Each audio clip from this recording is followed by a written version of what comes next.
Olá, galerinha do quarto ano. Eu vou compartilhar minha tela com vocês e vou explicar a nossa atividade diagnóstica de português. Senta.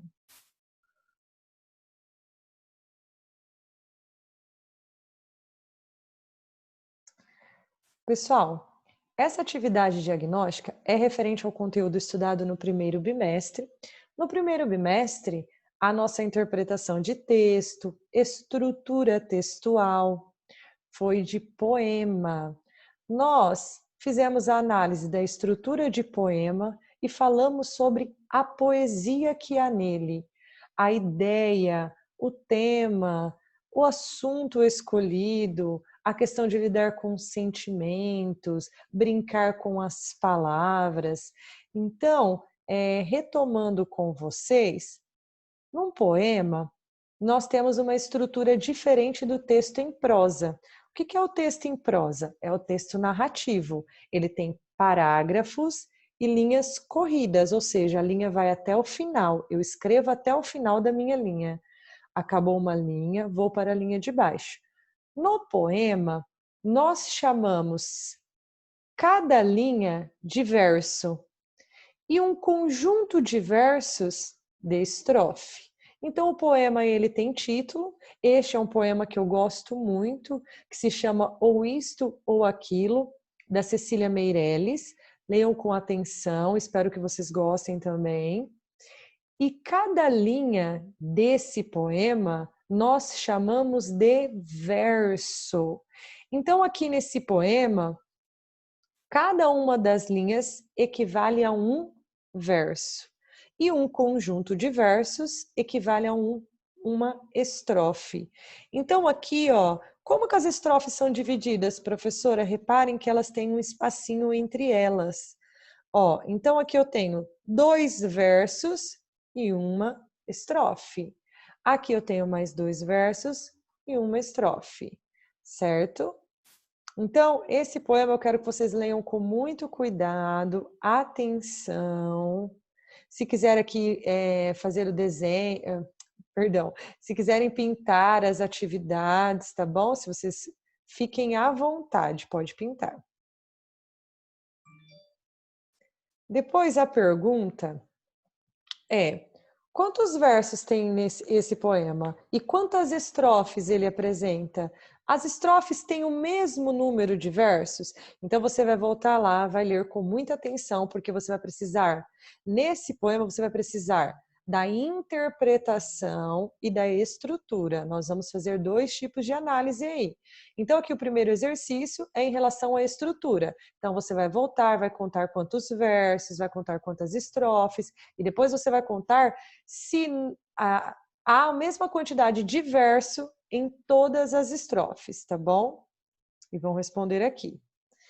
Depois, no D, tá assim: em seu poema, Cecília Meirelles brinca com as palavras, explorando sonoridade, ritmo e rimas. Sonoridade é som, tá bom? É o som.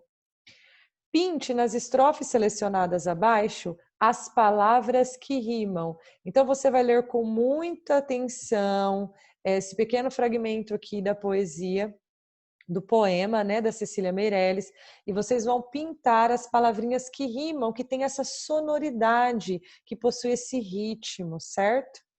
No exercício 2, uma pequena palavra que se repete várias vezes no texto transmite a ideia de dúvida, indecisão. Localize essa palavra no texto e pinte-a com lápis colorido. Basta pintá-la apenas uma vez, certo? Então você vai voltar lá no texto, lá no poema da Cecília Meirelles, vai ler com muita atenção. Tem uma palavrinha lá que é uma pequena palavra que te deixa muito, que te dá a ideia de dúvida, de indecisão. Você vai localizar a palavra no texto e vai pintar com lápis colorido, tá bom? Pode ser com canetinha de grifar, se vocês preferirem, fiquem à vontade. Agora é com você. Escreva em um dos balões abaixo uma situação que costuma deixá-lo indeciso. Então aqui eu tenho o balão de pensamento, é um balão de pensamento, né? para um menino e para uma menina. Se você for um menino, você escreve aqui no balão de pensamento do menino. Se você for uma menina, escreve aqui no balão de pensamento da menina. É uma resposta pessoal, porém tem que ter coerência. Eu quero que você escreva aqui para mim um momento da sua vida que você fique confuso, um momento que costuma te causar indecisão. Então, vocês vão escrever, ó, atente-se à ortografia, início com letra maiúscula, faça bonitinho. Se preferir, pode utilizar a letra bastão, que é a letra de forma, aqui dentro do balão, para ficar mais visível, né? Então, fica opcional. Se vocês quiserem utilizar a letra bastão, que é a letra de forma, fiquem à vontade. Até prefiro, que eu acho que vai ficar melhor para ler. Mas aí fica a critério de vocês, tá bom? É importante que vocês preencham esse balão aí. Depois, exercício 3. Parece que fazer escolhas não é nada fácil, mesmo. Afinal, o poema apresenta uma solução para tanta indecisão? Explique sua resposta. Agora é a interpretação.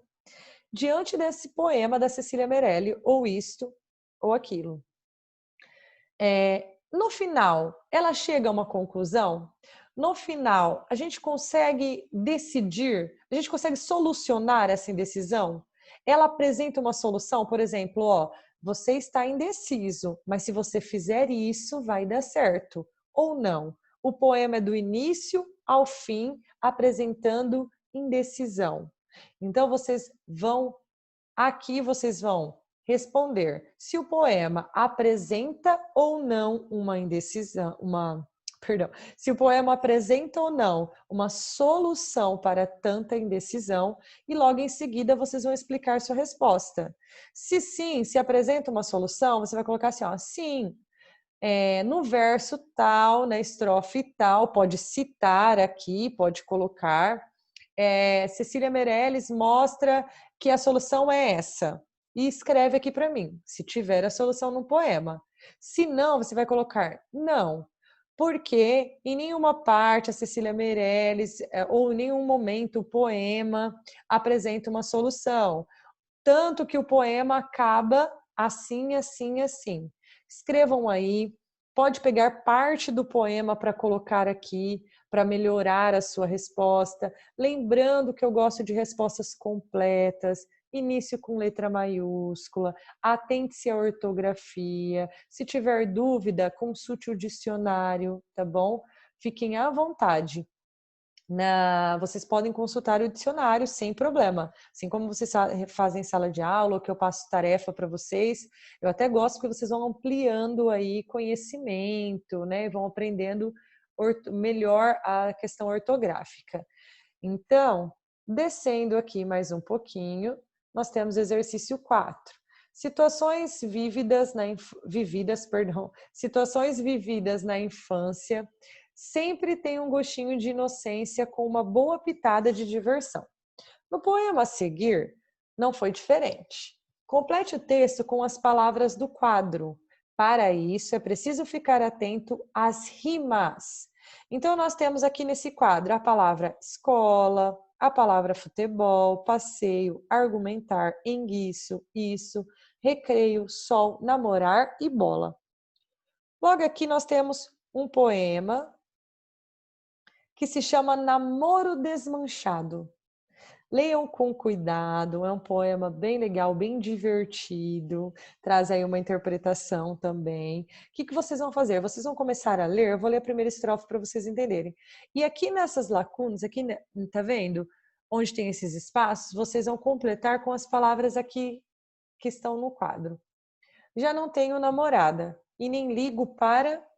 É melhor ficar sozinho, namorar só dá.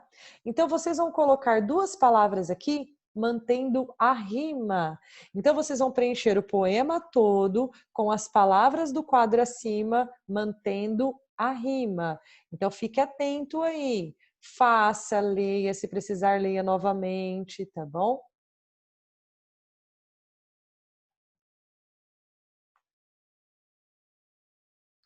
O primeiro verso do poema, Namoro Desmanchado, diz: já não tenho namorada. Isso quer dizer que Aqui é uma resposta objetiva. O que é uma resposta objetiva, professora? É uma resposta que vocês têm que assinalar. Vocês vão fazer um xizinho aí, ou um sinalzinho de certo, ou pintar, como vocês preferirem. Vocês só têm que marcar para mim uma alternativa, apenas uma alternativa. Então, a frase já não tenho namorada quer dizer que o menino nunca namorou? Quer dizer que o menino ainda não desmanchou o namoro? Ou quer dizer que o menino desmanchou o namoro? Aqui o namoro do poema, tá? O menino do poema. Para vocês realizarem as atividades, vocês terão que fazer a leitura do texto. Leia este outro verso do poema. Namorar só dá enguiço. Olha a expressão, dá enguiço. Explique com suas palavras o significado da expressão em destaque. Então, aqui, se você quiser pesquisar a palavra enguiço, pesquise. Porém, o que eu quero aqui? Que você explique para mim com as suas palavras, não é cópia, é com as suas palavras. Para você, diante do contexto do poema, diante da interpretação que você fez do poema, essa expressão namorar só dá enguiço, a expressão dá enguiço, que é essa expressão que está aqui, ó, sublinhada, destacada. O que ela significa? De acordo com a interpretação do poema, o que essa expressão significa aqui? Tá? Eu quero que você escreva aqui com as suas palavras.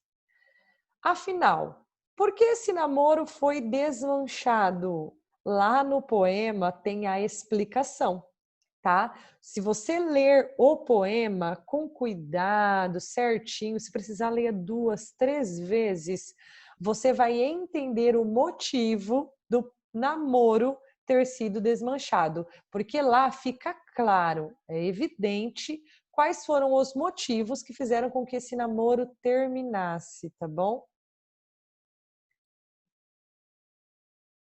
Continuando. Circule a sílaba tônica das palavras abaixo, depois pinte os quadros de acordo com as indicações dadas. Então vamos lá, retomando. Sílaba tônica. As palavras, todas as palavras, né? Elas possuem uma sílaba tônica.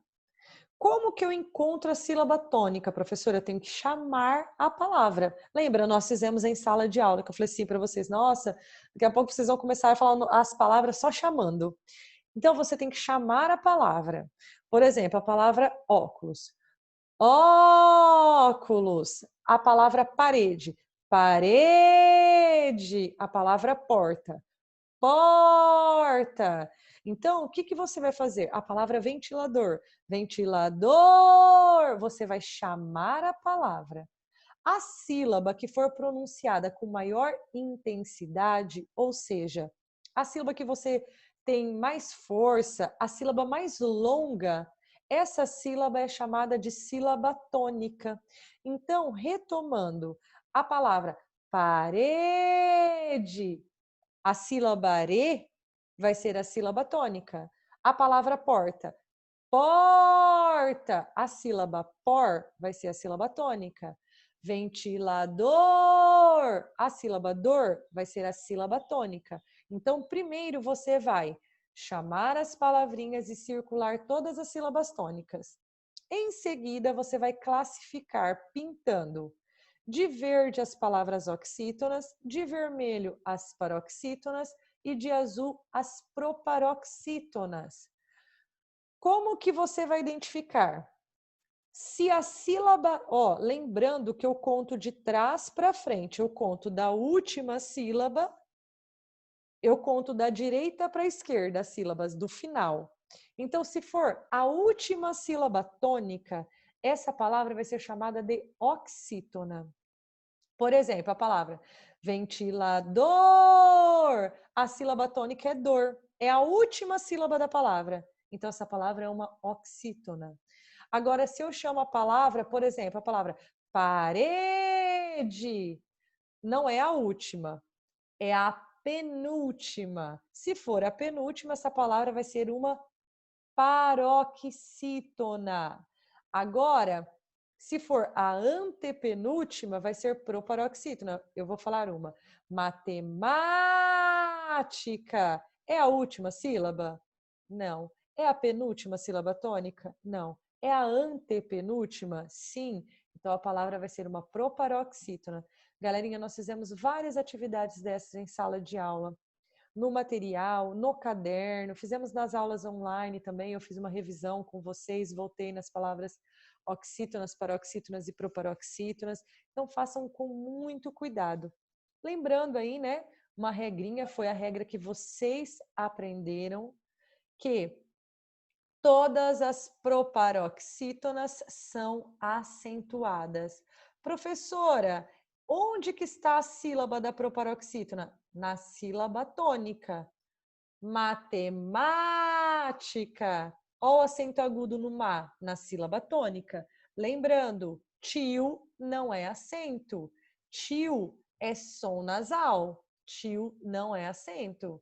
Tio é som nasal. E tudo isso que eu estou falando para vocês ajuda nas atividades seguintes. Então, prestem atenção, tá? Nós temos aí o tio, que é um som nasal, e temos... então, vamos observar aqui o restante. Depois, no 7, é um teste para vocês treinarem aí ortografia. Aqui, nesse poema chamado Coisa Boa, nós temos 9 palavrinhas que não foram acentuadas propositalmente. Vocês vão ter que localizar as palavras e acentuá-las. Coisa boa é um jantar quentinho ao lado de quem gosta de mim. Pode ser com a família toda ou só eu e o vovô Joaquim. E a voz da vovó Margarida contando uma história do velho baú de sua memória. Então, leiam, é um poeminha gostoso, é um poeminha pequeno, né? Leiam com atenção, observem, nós temos 9 palavras aí que estão sem o acento. Verifiquem, observem e acentuem as palavras corretamente. Escreva o último verso do poema abaixo. Lembre-se de que a última palavra do verso deve rimar com a palavra em destaque. Então, eu coloquei aqui para vocês. Se formiga falasse e me visse lá do chão, ia dizer com certeza. Então, aqui você vai escrever um último verso, ou seja, uma última linha, para este poema, rimando a sua última palavra com a palavra chão. Pense aí, use a criatividade. Eu sei que vocês são bons, vocês são muito criativos, porque eu tive aí esse retorno, né? Vocês produziram, vocês leram em aula, vocês deram a resposta pessoal de vocês, falaram. Então, eu sei que vocês têm capacidade de fazer algo bem criativo para mim. Surpreendam-me. Pessoal, o monossílabo em destaque no poema é vale retomar. Monossílabo é quando eu tenho uma palavra com uma sílaba. Dissílaba é quando eu tenho uma palavra com 2 sílabas. Trissílaba, quando eu tenho uma palavra com 3 sílabas. Polissílaba, quando eu tenho uma palavra com 4 sílabas ou mais. Certinho, galerinha? Tônico e átono. Nós sabemos que a palavra, quando ela é pronunciada com força, quando eu tenho um acento grave, quando eu tenho algo que, ó, lembra que nós fizemos em sala de aula assim, ó, falei, se você observa a sua voz, fonema, som, é o som. Se for para fora, é tônico. Se for para dentro, é átono. Nós fizemos isso, lembra? Então a palavra chão, para fora ou para dentro? Se você acha que é átono, você vai fazer um xizinho aqui. Se você acha que é tônico, vai fazer um xizinho aqui. Leia o poema a seguir e ilustre-o como a sua imaginação mandar. Tromba de elefante molha o jardim zoológico, regador gigante. Então, tá vendo aqui nesse quadro? Aqui, exatamente nesse quadro, vocês vão fazer um desenho de acordo com a imaginação de vocês. Faça um desenho caprichado, tá? Faça um desenho aí que para você represente esse pequeno poema, tá bom? Um desenho. Pinta, tá? Tem que pintar esse desenho aqui. Faça uma ilustração e uma pintura bem bonita. Agora vocês aprenderam uma regrinha de acentuação. Então vamos lá. A regra que determina a acentuação da única palavra acentuada no poema é: a única palavra que eu tenho acentuada no poema é a palavra zoológico. Então, ó, zoológico. Essa palavrinha é o quê? Oxítona, paroxítona ou proparoxítona? Então, já começa a dica por aí. Então, acentua-se as palavras oxítonas terminadas em a, as, e, es e os. Essa é uma regra, é real, é uma regra. Mas essa regra, ela se aplica a essa palavra zoológico? Ou a regra que se aplica à palavra zoológico é que todas as palavras proparoxítonas são acentuadas? Pensem um pouquinho. As duas regras existem na língua portuguesa, as duas regras existem. O que você precisa saber? Qual dessas duas regras se encaixa aqui nessa palavra zoológico? Pense e assinale o quadrinho. Galerinha, essa é a nossa atividade diagnóstica. Eu quero que vocês leiam com muito cuidado, muita atenção, os poemas que eu selecionei para vocês. Observem aí as rimas, que é a sonoridade, a estrutura de um poema, que é dividido em versos e estrofes.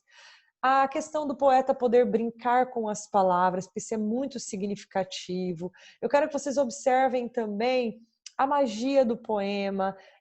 Eu sei que muitos de vocês mesmos, né, relataram em aula que ficaram encantados com a poesia. Então, eu quero que vocês coloquem tudo isso aí que vocês aprenderam em prática e que vocês façam com muito cuidado. Leia o enunciado, se necessário, volta na questão. Se for preciso, utiliza a apostila do primeiro bimestre, pode utilizar a apostila como apoio, tá? Pode utilizar a apostila como apoio. Peguem aí o conteúdo que vocês têm, façam com cuidado, leiam cada enunciado, respostas completas, atenção para a ortografia. E olha, não vou deixar obrigatório, mas preferencialmente a prova a caneta, azul ou preta, tá? Se fizer a lápis, tudo bem, mas preferencialmente a caneta, certo? Então, galerinha, pode usar a apostila, pode usar o dicionário, leiam com atenção, respostas completas, observem certinho, se atentem à ortografia, se atentem à interpretação, sejam coerentes, coloquem em prática aqui o que vocês estudaram no primeiro bimestre, certo? Essa é a nossa atividade diagnóstica de língua portuguesa. Um beijo!